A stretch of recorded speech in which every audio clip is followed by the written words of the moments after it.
En este informe de Zona Crítica vamos a presentarles tres historias. No voy a abundar mucho más de lo que dije al principio del programa cuando presentábamos el sumario.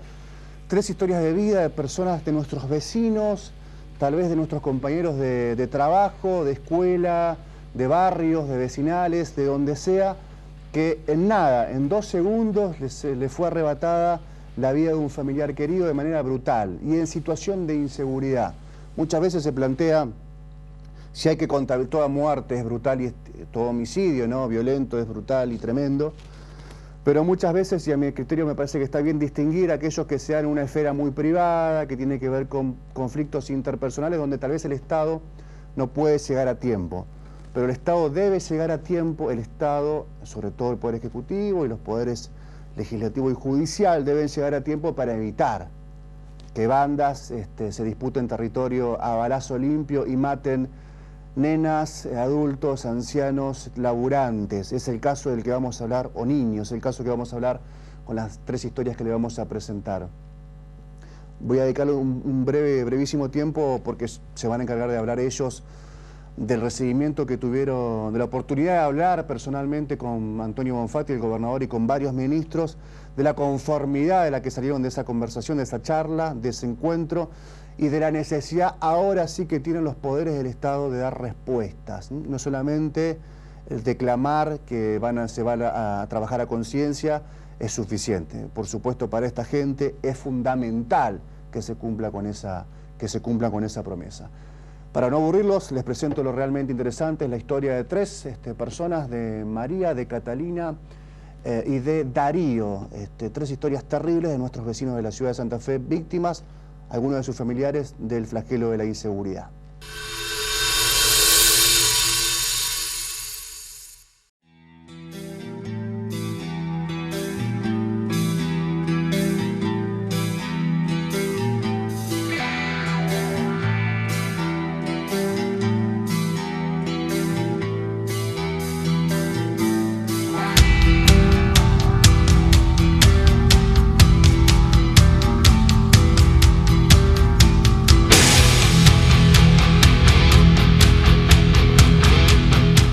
Hoy, como otras veces, vinimos a Plaza de Mayo, aquí en la ciudad de Santa Fe, para hablar con... Mi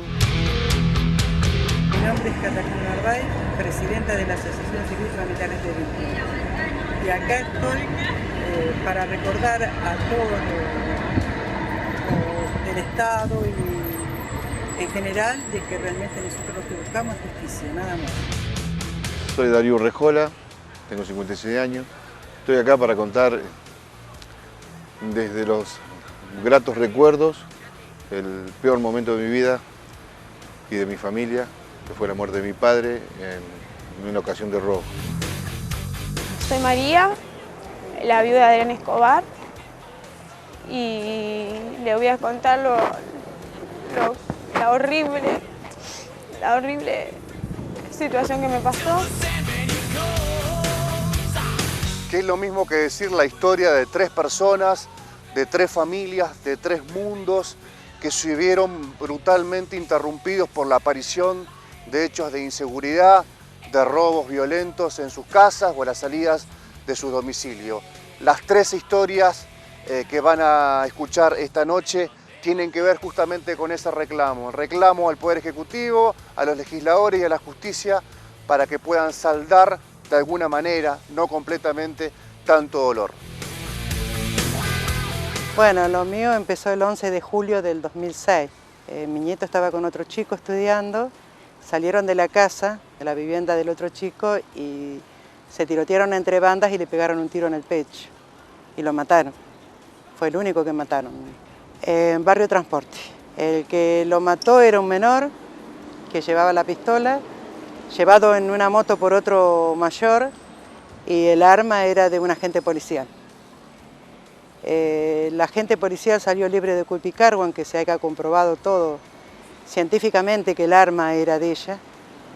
Y el menor purgó 9 meses nomás en juveniles y la jueza le dio salidas, ya no ingresó más a juveniles, y a los 3 años dicta condena y le da 3 años y con purgada la pena por el tiempo transcurrido.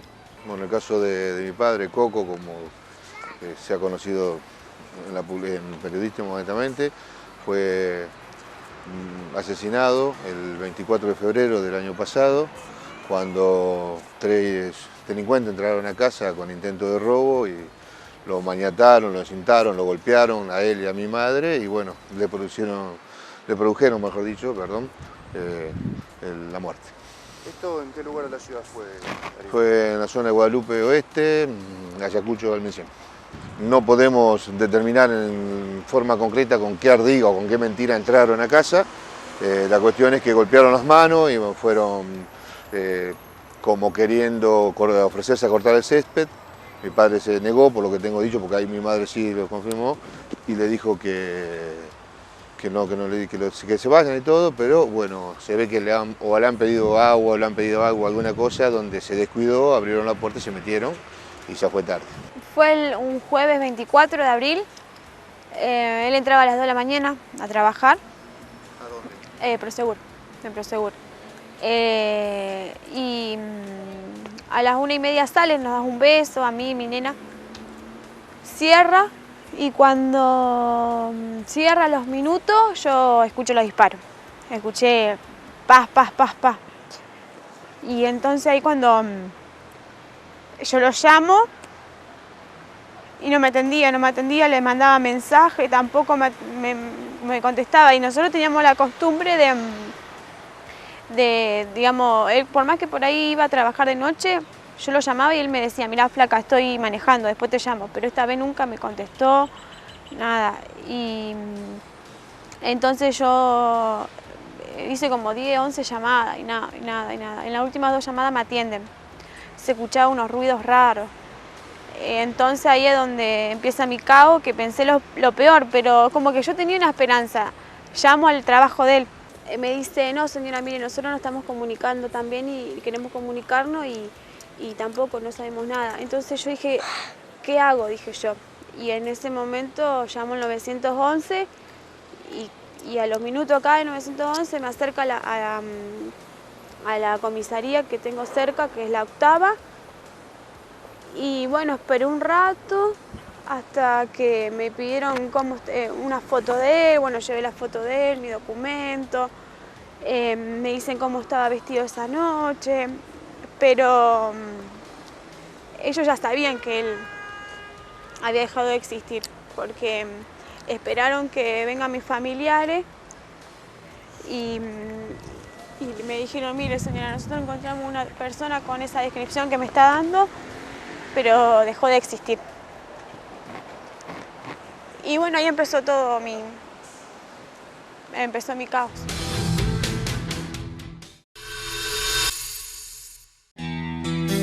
Las 3 historias que van a escuchar esta noche tienen que ver justamente con ese reclamo. El reclamo al Poder Ejecutivo, a los legisladores y a la justicia para que puedan saldar de alguna manera, no completamente, tanto dolor. Cuando yo empecé en todo esto y yo vi cómo era el proceso del menor que mató a mi nieto, yo no podía entender que tuviera tantas causas y ninguno intentó siquiera recuperarlo, porque no lo recuperaron. Él entraba, se lo daban a la madre y de la misma familia donde había salido, la delincuencia, porque sale del seno familiar de esa manera. Empezó a robar, tiroteaba casas, pegaba, asaltaba mujeres y cada hecho en sí entraba y salía, hasta que cometió el hecho del homicidio. Pero él ya en junio de ese mismo año había tenido un intento de homicidio y volvió a salir hasta que cometió el homicidio. Por eso yo siempre digo que los juzgados de menores, ¿qué es lo que hacen? El chico entra con un simple robo y salen profesionales en el delito y asesinos. La causa judicial en este momento está, después de haber sido identificados 2 de los delincuentes, particularmente y personalmente considero que son más, no menos de 5, con un tercero que estuvo dentro de casa confirmado y otros 2 que teóricamente, a mi manera de pensar, han estado en la puerta haciendo de campana. 2 detenidos, uno de la fuerza policial, otro civil, y estamos esperando que se pensan los plazos de apelación que han hecho en una medida para que se eleve a juicio oral, al pedido de juicio oral. Este personal policial que usted dice que tuvo participación en el hecho, ¿en qué situación judicial se encuentra? Detenido. Detenido procesado. ¿Quiénes efectuaron los tiros, se sabe? Sí, hay un grupo de chicos que están en la villa que todavía siguen estando, a cuadras de mi casa están, y siguen robando, no les importa nada. Yo tengo que pasar sí o sí por ahí porque la tengo que llevar a mi nena al jardín.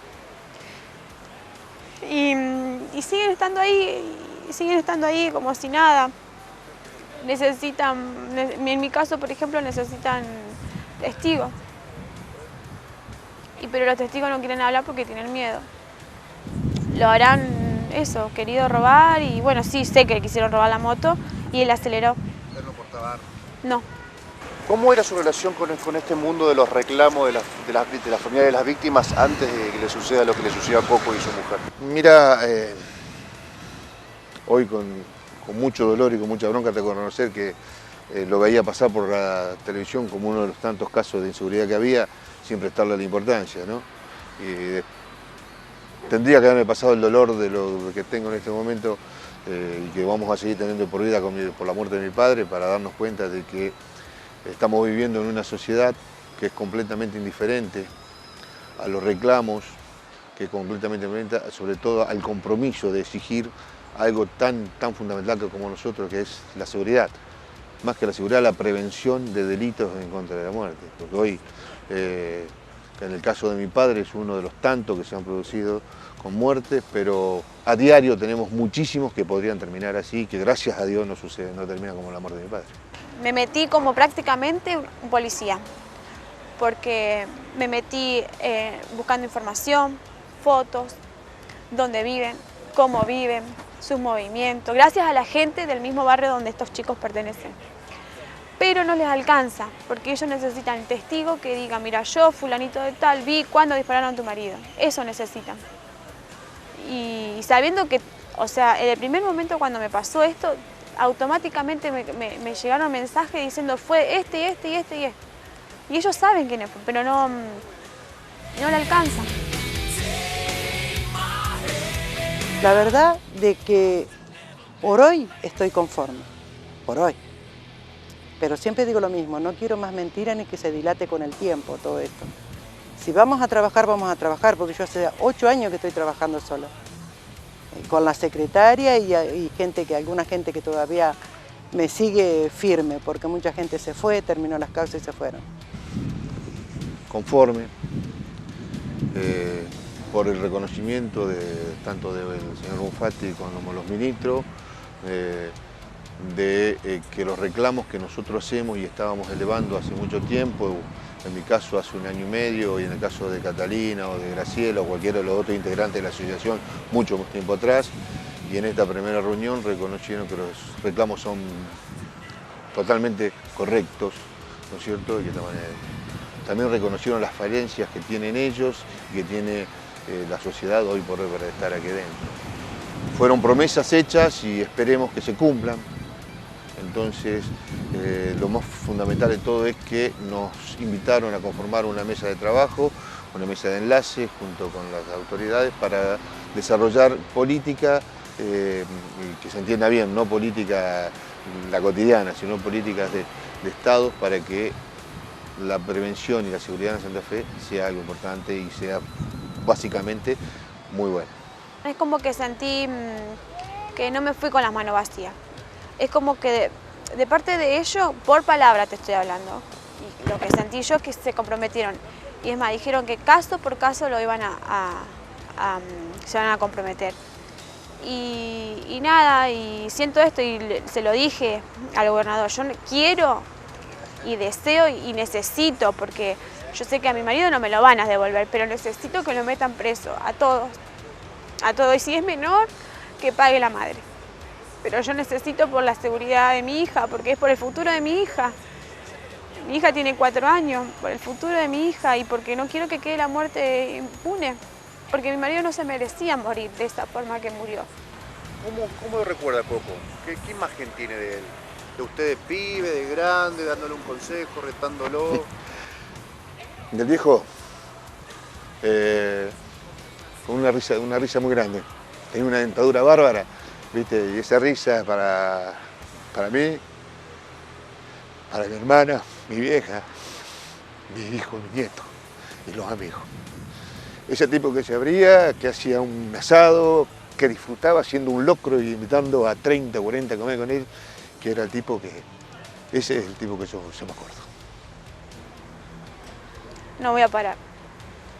No voy a parar, lo voy a cansar. Lo voy a cansar, no voy a parar. No voy a parar. Y si tengo que llegar a la presidenta, lo voy a hacer. Porque te digo que mi marido no se merece esto. Y se merece que yo siga luchando por mí y por mi hija. No voy a parar.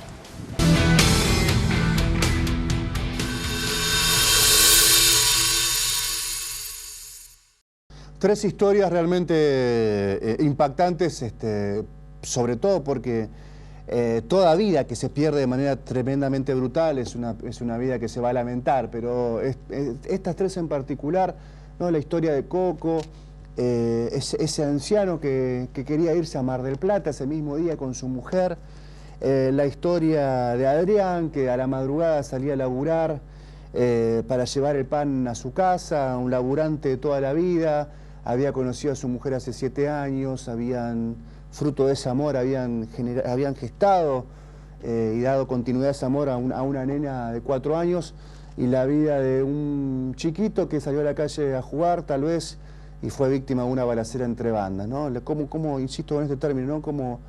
Como es arrebatado en un instante, ¿no? Los sentimientos, ¿no? Esto es lo que genera muchas sensaciones encontradas. Y ustedes fíjense que en ningún momento se utiliza la palabra venganza, ¿no? En ningún momento se pide la pena de muerte, que ustedes la escuchaban a Catalina. En ningún momento se piden situaciones extremas, medidas o respuestas extremas. Se pide justicia y que le den un poco de bola, un poco de atención las autoridades para que puedan sacar la cantidad de armas que hay en la calle. Santa Fe en un momento se sentía orgullosa, la ciudad, y chapeaba con esa situación de que era tal vez una de las ciudades del país que más armas había entregado en forma voluntaria al RENAR para su destrucción. Sin embargo, sigue habiendo muchas armas, las armas que mataron a Serena, las armas que mataron a Darío, las armas o los delincuentes que portan armas y que mataron a Coco o al nietito de Catalina. Historias que no nos deben poner colorado a quienes nos consideramos progresistas, historias de la inseguridad. Cuando la policía deje de participar muchas veces de estas ententes delictivas, y cuando los funcionarios de la política y la justicia empiecen a auditar profundamente más y mejor el funcionamiento policial, esto se va a corregir. Esta fórmula está probado que funciona, que demora un poquito de tiempo, pero que funciona. Mientras esto no se avance, no se vea con claridad la decisión fuerte de que esto ocurra, estaremos esperando tal vez mucho más tiempo. En principio, y para redondear y ir a la pausa, una buena manera de comenzar la reunión con Bonfatti y con los ministros: hay que sostener estas conversaciones en el tiempo y hay que tener también resultados. El jueves de la semana pasada fue detenido un menor en el marco de la causa que se investiga, el homicidio de Adrián Escobar, del que justamente hablábamos con su esposa durante la semana cuando hacíamos el informe. Como novedad, esto lo podemos aportar. Ahora sí vamos a la pausa.